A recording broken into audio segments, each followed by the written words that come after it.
It's 3 a.m. and your cat is sprinting down the hallway like something is chasing it, knocking a cup off the counter, then sitting down 5 seconds later completely calm, like nothing happened. You, meanwhile, are lying in bed wide awake wondering what on earth just possessed your pet. Here's the part that should genuinely surprise you. Your cat isn't broken, and it isn't being random. It's running a sleep and activity schedule that has almost nothing to do with day and night, and almost everything to do with a hunting clock written into its brain long before bedrooms existed. Let's start with the biggest misconception people have about cats, that they're nocturnal, active at night, asleep during the day. That's actually wrong. Cats aren't nocturnal. They're crepuscular, a specific term meaning most active at dawn and dusk, those narrow windows right as the sun is rising or setting. It sounds like a small distinction, but it changes everything about why your cat behaves the way it does.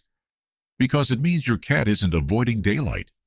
It's targeting two very specific slices of the day and ignoring the rest almost completely. To understand why, you have to look at what a cat's ancestors were actually hunting. Small rodents, the primary prey of wild and early domestic cats, are themselves crepuscular. Mice and similar small mammals are most active at dawn and dusk for their own survival reasons. Cool enough to move safely, dark enough to avoid daytime birds of prey, but not so dark that nighttime predators dominate completely. Every predator that hunts a specific prey species eventually gets pulled onto that prey's schedule. Cats didn't choose dawn and dusk randomly. Their prey picked those hours first, and cats simply followed the food. Here's where the desert origin story comes back in. Full daytime, especially in the hot, arid regions where domestic cats originated, was often too extreme to be worth the energy of hunting. Brutal heat, harsh sun, prey hiding underground to avoid overheating themselves. Full nighttime carried a different problem. Larger nocturnal predators, the kind that could actually kill a small cat, rather than the other way around.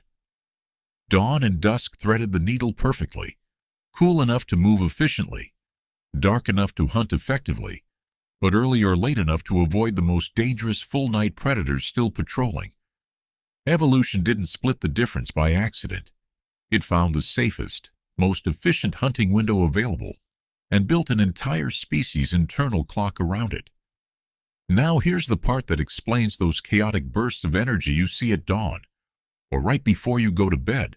Researchers studying feline behavior consistently find spikes in activity precisely during these twilight windows, even in cats that have never hunted anything more dangerous than a toy mouse in their entire lives. That 3 a.m. sprint isn't random misbehavior. Depending on your sleep schedule, it's often landing suspiciously close to one of these two ancient windows, your cat's internal hunting clock firing right on schedule. Completely indifferent to the fact that you're trying to sleep and there hasn't been a real mouse in the house in years. But here's what makes cat sleep genuinely strange compared to yours. And it's not just when they're awake, it's how they sleep at all. Humans are monophasic sleepers for the most part. One long block at night, occasionally supplemented by a short nap. Cats are polyphasic sleepers, meaning their sleep is broken into many short segments spread across the entire 24-hour day, rather than concentrated into one long overnight block. An adult cat typically sleeps somewhere between 12 and 16 hours a day, sometimes more, but that time isn't one continuous night's rest. It's assembled from dozens of separate naps, some lasting only a few minutes, scattered constantly throughout day and night alike. This polyphasic pattern isn't laziness. It's a direct inheritance from a predator that also had to worry about being prey. In the wild, a cat sleeping in one long, deep, uninterrupted block for 8 hours straight is a cat that's dangerously unaware of its surroundings for an extended stretch of time. Frequent short naps solve that problem elegantly.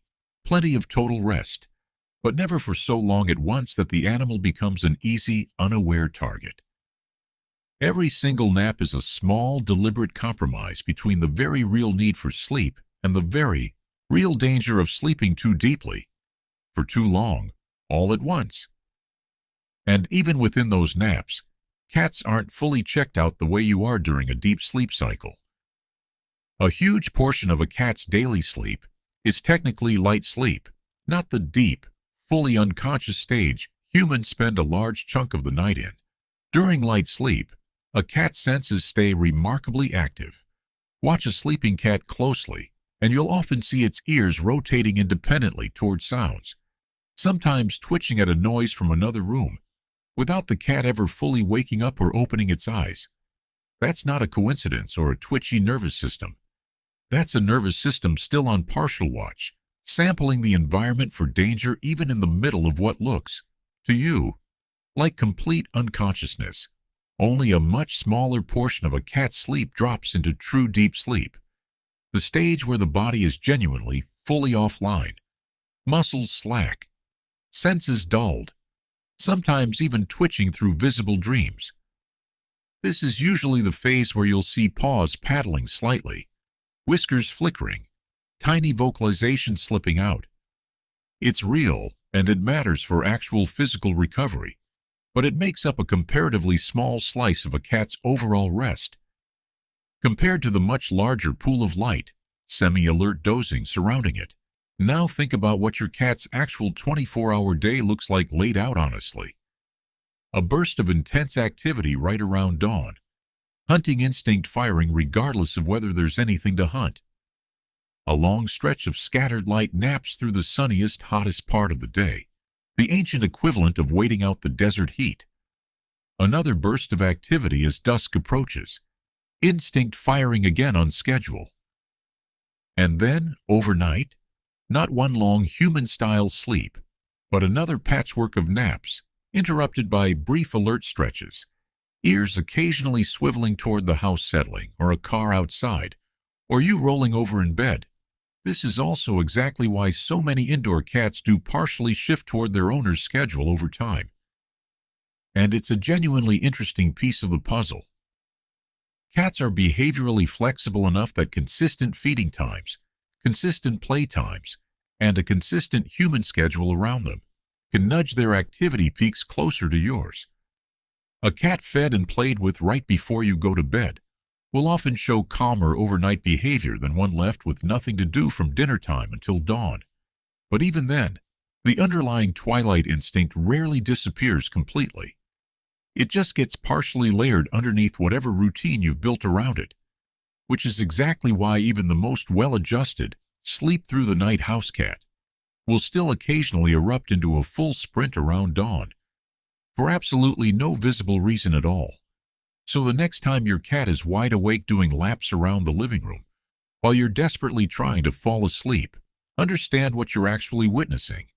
Not chaos, not a broken internal clock, a precisely tuned twilight hunting schedule, refined over hundreds of thousands of years chasing prey that only came out at dawn and dusk, still running exactly on time inside an animal that hasn't needed to catch its own dinner in generations, in a house that has never once contained a real mouse for it to find.